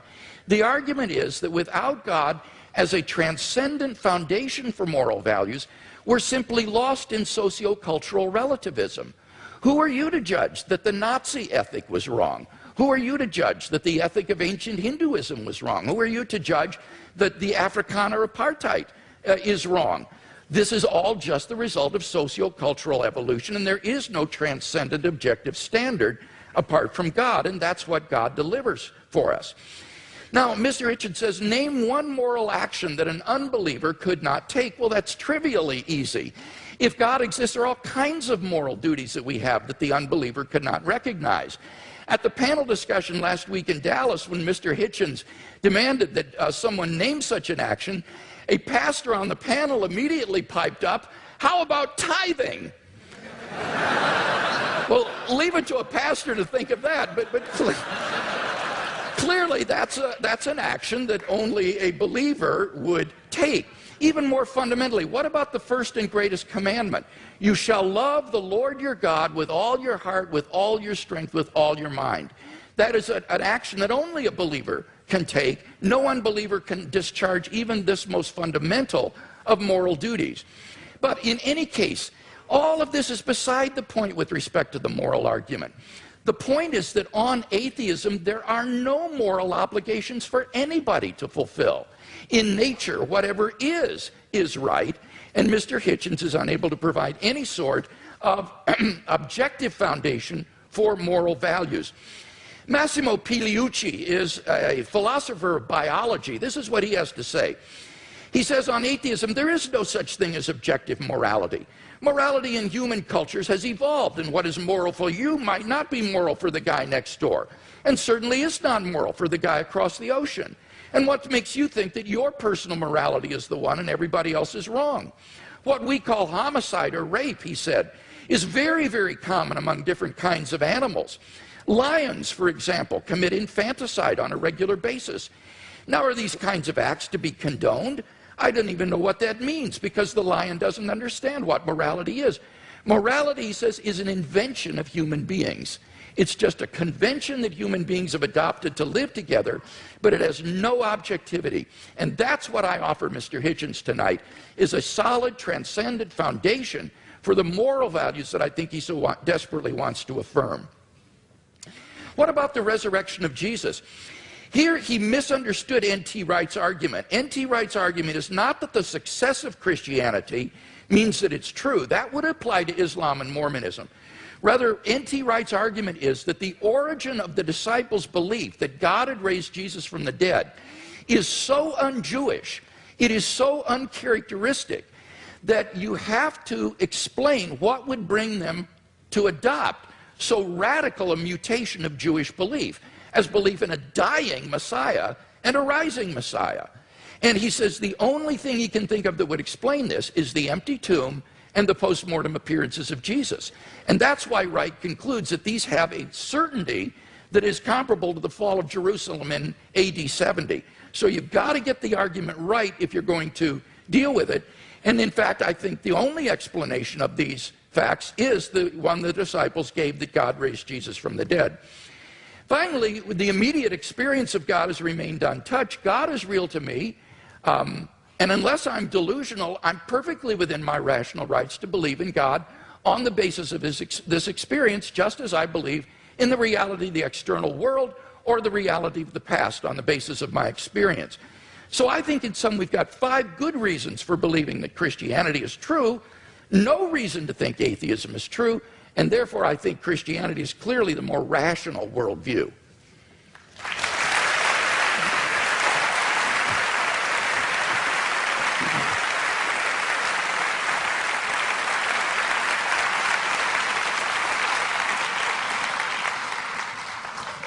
I think it's, you'll correct me if I'm wrong, it's Tertullian, isn't it, who says something like, it's variously translated, credo quia absurdum, that the very improbability of the thing, the very unlikelihood of it, the unlikelihood that anyone would fabricate such a thing, for example, that a Jew could be brought to believe something so extraordinary, is testimony to its truth. I'm sure there can't be anyone here who doesn't think that's a little too easy, a little too facile. I myself, for example, have followed the career of a woman known vulgarly in the media as Mother Teresa, an Albanian named Agnes Bajashu, a Catholic fanatic operating in the greater Calcutta area. And I watched every stage of her career as a candidate for, and then the recipient of, beatification and shortly canonization. The canonization will require, and as the Vatican demands, the attestation of a miracle performed by her posthumous intercession. And the miracle's already been announced. A woman in Bengal, fortunately already a devout Catholic, by pressing a medal of Mother Teresa to her stomach, made a tumor go away, or so she says. All the witnesses to this have since recanted. All the doctors have given a much better explanation of how she was cured, of the swelling and the growth and what the medicines were and so forth, but they're still stuck with it. They have to go ahead with this process because, which will lead to countless untold suffering in India, because it will appear to license the bogus charlatanry of shaman medicine and intercessory medicine rather than the real thing. All of this will have to be gone through this awful display in the name of faith. And I just happen to have watched it at every stage, and I can tell you, it's depressingly easy to get a religious rumor started. You can count on an enormous amount of pre-existing credulity among illiterate, frightened, ill-educated populations. There isn't a literate, written down, properly attested witness of any real sort in the Gospels. It is, and you may as well admit it and stick to it because it's what you're good at, it involves an act of faith. Second, on the matter of my moral question, yes, it's true that Doug Wilson said that tithing was something I couldn't do, but then, I'm not moving the goalposts here, I don't think I'd regard giving all my money to the new St. Andrew's Church as a moral act. The only challenge that I've had so far that I really couldn't get out of, I should share it with you, was I was told, well, you couldn't do this. You couldn't say, Father, forgive them, for they know not what they do. No, but nor could you, as people of faith. You wouldn't dare. It would be blasphemy for you to do it. There's only one person who can do that, even on your account. So, with respect, ladies and gentlemen, I think both my challenges stand. It hasn't been shown that I couldn't be a moral person, despite my unbelief, and it has certainly not been demonstrated that unbelief will guarantee you against, the belief will, I'll say it again, that unbelief will ensure you against wickedness. You mentioned things like apartheid and Nazism. Well, let me just run it by you. Partly this often comes up because people say, what about the crimes and wickednesses of the secular world? The apartheid system in South Africa was actually a creation of the Dutch Reformed Church. It was justified theologically as the giving of a promised land to one Christian religious tribe, in which everyone else was supposed to be hewers of wood and drawers of water. It wasn't until the Dutch Reformed Church, under pressure, agreed to drop their racist preachments of many years that the apartheid system could be dismantled. The dictatorship in Greece in 1967 to 74 was proclaimed by the Greek Orthodox Church as a Greece for Christian Greeks. The Russian Orthodox Church at present, maybe this is one of the churches you don't recognize as Christian, I don't know, but it's currently become the bodyguard of the Vladimir Putin dictatorship in Russia. They are now producing, the Russian Orthodox Church, actual icons with halos around them of Joseph Stalin for distribution to extreme Russian nationalists and chauvinists for whom the church has become the spiritual sword and buckler. In Nazi Germany, prayers were said every year on the Führer's birthday by order of the churches for his survival and well-being. The first concordat signed by Hitler and by Mussolini in both cases was with the Vatican. If you take out the word fascist from any account of the 1920s and 30s, any reputable historical account, and you insert the words Christian right wing or actually Catholic right wing, you don't have to change a word of the rest of the sentence. And the third member of the Axis, the Japanese Empire, was led by someone who actually claimed he was himself a god, and whom everyone in Japan was a serf, and had to admit his godhead and divinity. And it was said to all of them, where would we know without the emperor? How would we know what to do?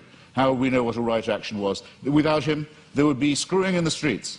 There would be chaos. No one would know their bearings. Without our God, we would be rudderless. Many Japanese people, in fact, it's pitiful to report, still actually believe that. Now,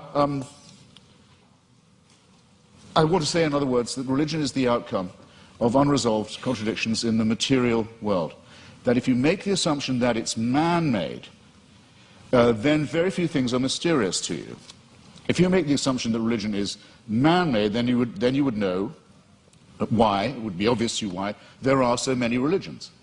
When you make the assumption that it's man-made, you will understand why it is that religion has been such a disappointment to our species, that despite innumerable revivals, innumerable attempts again to preach the truth, innumerable attempts to convert the heathen, innumerable attempts to send missionaries all around the world, that the same problems remain with us, that nothing is resolved by this, that if all religions died out, or all were admitted to be false, instead of, as all believers will tell you, only some of them are false. In other words, we're faced with the preposterous proposition that religion are either all of them true, or none of them true, or only one exclusive preachment is true. And none of these seem to me coherent, and all of these seem to be the outcome of a man-made cult, assumed that all of them were discredited at the same time, all of our problems would be exactly what they are now. How do we live with one another? Where indeed do morals and ethics come from? What are our duties to one another? How shall we build the just city?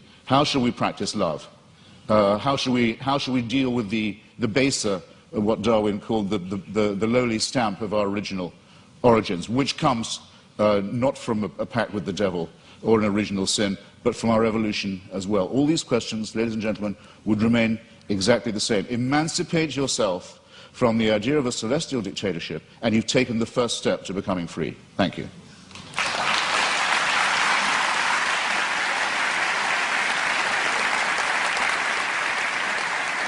Dr. Craig, your closing argument, 5 minutes.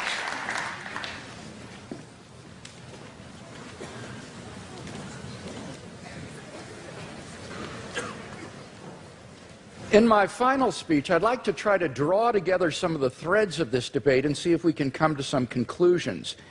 First, have we seen any good arguments tonight to think that God does not exist? No, I don't think we have. We've heard attacks upon religion, Christianity impugned, God impugned, Mother Teresa impugned, but we haven't heard any arguments that God does not exist. Mr. Hitchens seems to fail to recognize that atheism is itself a worldview, and it claims alone to be true, and all the other religions of the world false. It is no more tolerant than Christianity with respect to these other views. He asserts that he alone has the true worldview, atheism. The only problem is he doesn't have any arguments for this worldview. He just asserts it. So it seems to me that if you're going to have a worldview and champion it tonight, you've got to come to a debate prepared to give some arguments, and we haven't heard any. He did have an argument about evolution, but when I explained that, it actually turned out to be supportive of theism. Evolution actually provides evidence for the existence of a designer of the universe. So we've not heard any good arguments to think that atheism is true. Now, I presented 5 reasons to think that theism is true. And this is what God, or the God hypothesis, does give you. He asks, what does it give us? It explains a broad range of human experience, philosophical, ethical, scientific, historical, experiential. I find the attraction of the God hypothesis is that it is so powerful in making sense of the way the world is. For example, the God hypothesis explains the origin of the universe. Mr. Hitchens has completely dropped this point in tonight's debate when we saw that, in fact, scientific and philosophical evidence points to a beginning of the universe out of nothing, and therefore to a transcendent personal creator of the cosmos.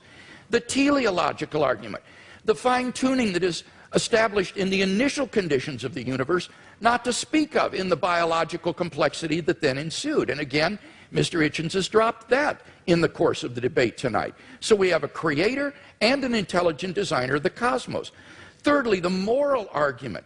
We saw that without God, there are no objective moral values. And here Mr. Hitchens has consistently distorted the argument. He's portrayed the argument as, how would we know moral values if we didn't believe in God? We don't need to believe in a tyrant in order to find moral values. Unbelief doesn't produce wickedness. That is all irrelevant. The point is that there is no foundation on a naturalistic worldview for the moral values and duties that we both want to affirm. And he agrees with that. This is what he says, and I quote. He says, our innate predisposition to both good and wicked behavior is precisely what one would expect to find of a recently evolved species that is half a chromosome away from chimpanzees, primate, and elephant, and even pig societies show considerable evidence of care for others, parent-child bonding, solidarity in the face of danger, and so on. As Darwin put it, any animal whatever endowed with well-marked social instincts would inevitably acquire a moral sense or conscience as soon as its intellectual powers had become as well developed as in man. That is the sociobiological explanation of morality. The problem is that that moral sense that develops in pig societies, chimpanzees, baboons, and Homo sapiens is illusory on atheism, because there are no objective moral duties or values that we have to fulfill, and that's what the theist can offer Mr. Hitchens. And so I want to invite Mr. Hitchens to think about becoming a Christian tonight. All of honestly, if he is a man of goodwill who will follow the evidence where it leads, all of the evidence tonight has been on one side of the scale. And he wants to affirm objective moral values, so why not adopt theism? The resurrection of Jesus has gone unrefuted. The argument is not that it's too improbable to be false. The argument is that you need a historically sufficient explanation to explain why the disciples came to believe this. And there isn't one apart from the empty tomb and appearances. It's not a matter of rumor because the empty tomb was public knowledge in Jerusalem. It would be impossible for Christianity to flourish in Jerusalem in the face of an occupied tomb. Finally, the immediate experience of God. If there's anybody watching or listening to the debate tonight who hasn't found God in a personal, experiential way, then I want to invite you as well to think about becoming a Christian. I became a Christian as a junior in high school, and it changed my entire life. And I believe that if you'll look into it honestly with an open mind and an open heart, that it can change your life as well.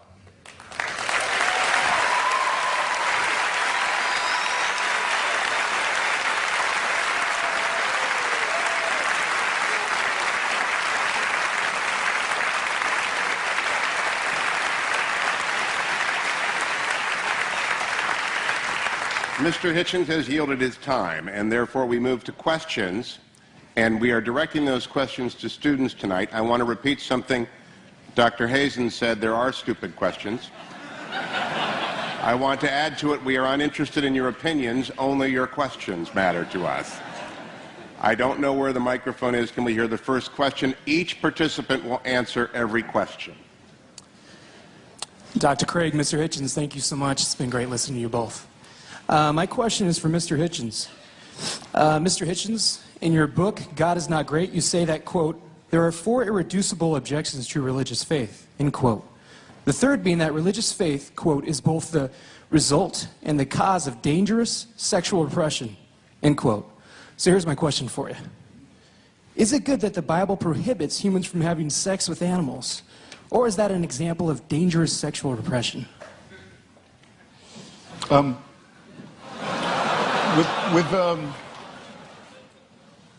The allusion I was making was not to the man-made in the ordinary sense nature of religion, that you can tell from studying some of its codes that it's humans that are inventing it. That's why so many of the injunctions in the Old Testament are, as you quite rightly say, concerned with agriculture, shall we put it delicately.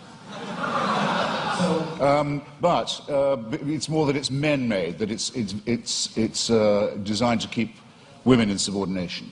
But could you answer the question? Do you think the Bible is right to prohibit humans from having sex with animals? I don't know of any good advice about having sex with animals. In favor of it, I mean to say, look, there are things that if people do, incest is one, and cannibalism is another. If you do them, you'll die out. A society that permitted it would. There were societies in New Guinea that did practice cannibalism, and there's a terrible disease that you get called kuru if you do it, and it seems to be. If you like, there are some rules that are self-enforcing. That's not what when I was talking about sexual repression, I was talking about the enormous number of prohibitions on sex between men and women, and on the evident fear of female sexuality, and the superstitious dread, for example, of female menstrual blood. Things of this kind. Dr. Craig, your assessment of that question and answer. Well, I think the question illustrates that apart from God, whatever is in nature is right. There is no thing barred in nature if there is no sort of objective moral code. So the question is a good one because it illustrates that here is a guideline for sexual expression that is very good for human beings and not something that's meant to be repressive or harmful to human beings. In fact, the studies I've seen says that religious people have more fun with sex than people who are not religious. And it's actually shows that they are more sexually satisfied in marriage and so forth. So I think the question makes a good point. I think I have to have another bite of this.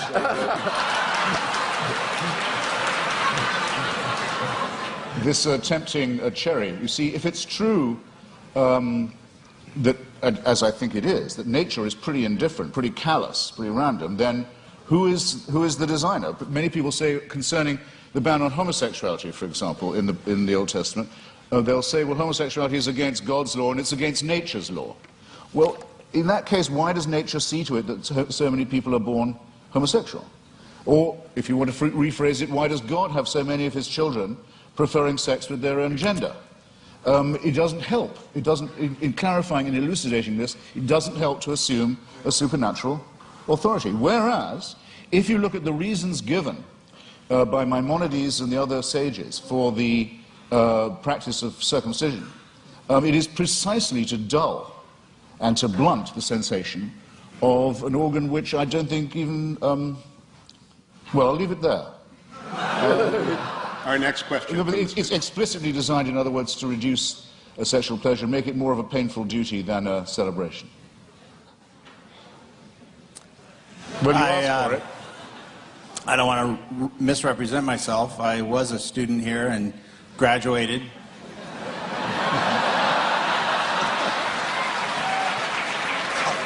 Somewhat by the skin of my teeth, but Mr. Hitchens, you stated that some of your most strongly stated arguments are that the results of religion, violence, death, destruction, the motivation being religion, discredit those who would promote a belief in God. However, I think there's an imbalance there in that the nuclear bomb was created by physicists and is the most demonstrable violence perpetrated on mankind. So I wonder how you respond to that. Well, physics isn't an ideology. Physics isn't a belief system. It's a science. Well, I think that would be subjective. I mean, you could, any more than the Marie Curie discovering radium makes her practice morally different. I mean, it's not comparing like with like.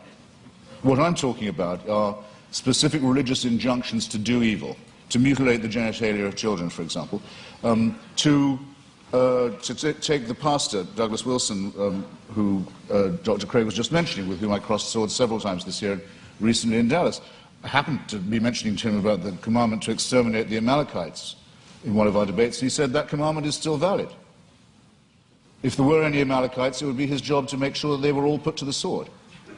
And some of the virgins left over for slavery, purposes better imagined perhaps than described. I think this is a very serious problem. I'm not taking refuge in the commonplace that sometimes religious people behave badly, that would discredit religion. That would be a very soft option. I'm saying there are specific biblical, scriptural injunctions to do evil. Dr. Craig, in that regards, those who are announced atheists who have done evil in the world, particularly in the last 20th century, the Marxists, the Trotskyites, the Stalinists, have they done more damage in your view and more evil than the Christians? Well, this is a debate, Hugh, that I don't want to get into because I think it's irrelevant. I as a philosopher, and I mean this, am interested in the truth of these worldviews more than I'm interested in the social impact. And you cannot judge the truth of a worldview by its social impact. That's just irrelevant. Bertrand Russell, in his essay, Why I'm Not a Christian, understood this. Russell said, you cannot assess the truth of a worldview by seeing whether it's good for society or not. Now, the irony was, when Russell wrote that back in the 20s, he was trying to refute those who said that you should believe in Christianity because it's so socially beneficial to society. It was just the mirror image of Christopher Hitchens' argument, where saying you shouldn't believe in it because it's socially detrimental to human culture. But I think Russell's point cuts both ways because it's a valid point. You can't assess the truth of a worldview by arguing about its cultural and social impact. There are true ideas that may have had negative social impact, and therefore we have to deal with the truth of these, the arguments for and against them, yes, and not get into arguments about has Marxism or Chinese communism been responsible for more deaths than theism in the 20th century. No, I completely concur with what you say there. I mean, I just wanted to say that I think that those commandments are injunctions to do evil, but I would much prefer to say that the tribe that thought it was hearing these instructions from God to kill all of its rivals, exterminate all its rivals for the Holy Land, might possibly have had, I think it's overwhelmingly probable it did have, a need to seek and claim divine approval for the war of greedy extermination, annexation, and racist conquest that it was going to undertake anyway. In other words, I don't think there was an authority issuing that commandment, whether it was morally good or otherwise, as a matter of truth. But I would add, and I think the concession is very well worth having, that there is absolutely no proof at all that Christianity makes people behave better. Wait a minute, I didn't concede that. What I said, I wasn't going to argue that, because it's irrelevant, but by no means did I concede that. And I do appreciate as well the way you framed the issue about the Canaanites. I think you're quite right in saying that this is not an issue about whether or not God exists. Rather, this is a question about biblical inerrancy. Did these ancient Israelites get it right in thinking that God had commanded them to do these things, or did they, in their nationalistic fervor, think God is on our side and do something which, in fact, they weren't commanded to do by God? So that this isn't an issue between atheism and theism. This is an issue about biblical inspiration and inerrancy, and that's an important issue, but it's not one that is on the floor tonight. Our next student question. Hi, my question is mainly directed at Mr. Hitchens, but Christian theism, as with all theisms that claim a revelation, say that the purpose of human existence is to serve God, and Dr. Craig might want to expound on that in some way. But Mr. Hitchens, as an atheist with no transcendent being giving you a reason for existence, what then is the best way to live life, or what is motivation for living life, or what is the purpose of your existence without a transcendent being telling you what to do? Well, I find it, you see, this is where I find it hard to accept the grammar of your question. It's as if I was only willing to concede supernatural, you want to say transcendent, I want to say supernatural, then my life would have purpose. I think that's a complete non sequitur. To me, at any rate, I'll have to just make the confession. And this is as real to me, subjectively, as any William Jamesian apprehension of the divine. I don't get your point at all. Dr. Craig, one of the written questions says, and I think it is consistent with the question from the audience, you have written that life without God is absurd, but I know unbelievers who are living fulfilling moral lives. In what way is their life absurd? Okay, let me respond to that and to the question here that was asked. I would say that the purpose of life for which God has created us is not to serve God. Remember, Jesus said, I have not called you servants, I have called you friends. And I think the Westminster Confession gets it right when it says the purpose of human existence is to glorify God and enjoy Him forever. God is the fulfillment of human existence. It is in fellowship eternally with God, the source of infinite goodness and love, that the true fulfillment of human existence and freedom is to be found. Now, when I say that apart from theism, life is meaningless, I mean objectively meaningless. This is the same distinction that we're talking about with regard to moral values. I'm saying that on atheism, there is no objective purpose for human existence. As Mr. Hitchens recognizes, eventually the universe will grow cold, dilute, dark, and dead as it runs down toward maximum entropy and heat death, and all human existence and life will be extinguished on an atheistic view of the future of the universe. There is no purpose for which the universe exists. The litter of a dead universe will just expand into the endless darkness forever, a universe in ruins. Now, of course, one can still live one's life as an illusion, thinking, well, the purpose of life is to, say, hit 40 home runs and steal 40 bases every year, you know, in the major leagues, and you draw the meaning of your existence from that. But that's not really the meaning of your existence. That's just a subjective illusion. In fact, your existence on atheism is objectively meaningless. So that's the distinction that I was making. Again, it's between objective and mere subjective illusion. Well, I think it has it exactly the wrong way around. You see, as I was beginning to say earlier, We didn't have time in the question period. I wouldn't say that atheism was morally inferior. I wouldn't concede that for a second. I don't want to make a claim for its superiority either, but there may be a slight edge here. We don't believe anything that could be called wishful. In other words, we don't particularly welcome the idea of the annihilation either of ourselves as individuals, the party will go on and will have left and we're not coming back, or of the entropic heat death of the universe. We don't like the idea, but there's a good deal of evidence to suggest that that is what's going to happen. And there's very, very little evidence to suggest that I'll see you all again in some theme park. One nice and one nasty experience. There's absolutely no evidence for that at all. So I'm willing to accept, on the evidence, conclusions that may be unwelcome to me. I'm sorry if I sound as if I'm spelling that out, but I will. Now, you want to know what makes my life meaningful? Generally speaking, it's been struggling myself to be free, and if I can say it without immodesty, Mr. Hewitt kindly said it for me, too flatteringly, beforehand, but trying to help others to be free too.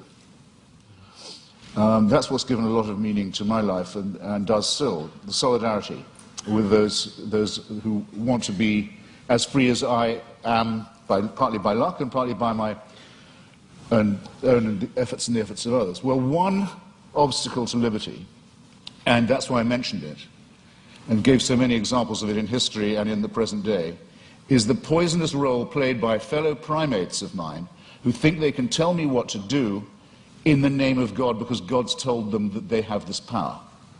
So that's one thing I'd like to be shot of right here in the here and now. And my suspicion is, if you really ask the religious where do they want power and what's the world they care about, the next one or this one, it'll be this one every time, because they too know perfectly well that this is the only life we've got. Yeah, I don't think that's true. It seems to me that on the basis of the resurrection of Jesus, that we have grounds for the hope of immortality. This is the foundation upon which the Christian hope is predicated. So again, it gets back to whether or not one has good grounds for thinking that Jesus was who he claimed to be and that God raised him from the dead. Because if he did, then there is hope of immortality. But then I return your question to me, I return it to you in a different form. If there's going to be a resurrection, an ingathering, if in the end all injustices will be cancelled, all tears dried, all the other promises kept, then why do you care what happens in this brief veil of tears? Why do the churches want power in the here and now? Why do they want to legislate for things like abortion or sexuality or morality? Why bother? I mean, isn't it just as much the case, as Dostoevsky says about atheism, that without God all things are possible, that with God all things are thinkable too? Not at all. As Dostoevsky said, if there is no immortality, all things are permitted, he said, because it all ends up the same, it all comes out in the wash the same. But if there is a God who exists, who loves human beings and has created them in his image and endowed them with intrinsic moral value and unalienable rights, then you have every reason to treasure other persons as ends in themselves. And the desire of pro-life persons to champion the lives of the unborn or the lives of the dying isn't a power grab, Mr. Hitchens. It's because they genuinely care about the lives of innocent human beings that they believe are being wantonly destroyed. So it's a very positive motivation. Agreed, but there are perfectly good humanist motives for doing all those things, and if you want to have a reason for caring about the survival and health and well-being of others, the idea that you might depend on them for the only life you've got, and they on you for solidarity, is just as good an explanation for right action. But per contra, if people think God is telling them what to do, or they have God on their side, what will they not do? That's what I meant by the reversal of the Dostoevsky question. What crime will not be committed? What offense to justice and to reason and to humanity is not regularly committed by people who are convinced that it is God's will that they do that? If they commit such atrocities, it is only because they act inconsistently with their worldview rather than in line with it. Jesus would not have been a guard at Auschwitz or someone who would take away the human rights of another person. need to ask what kinds of actions are sanctioned by a worldview.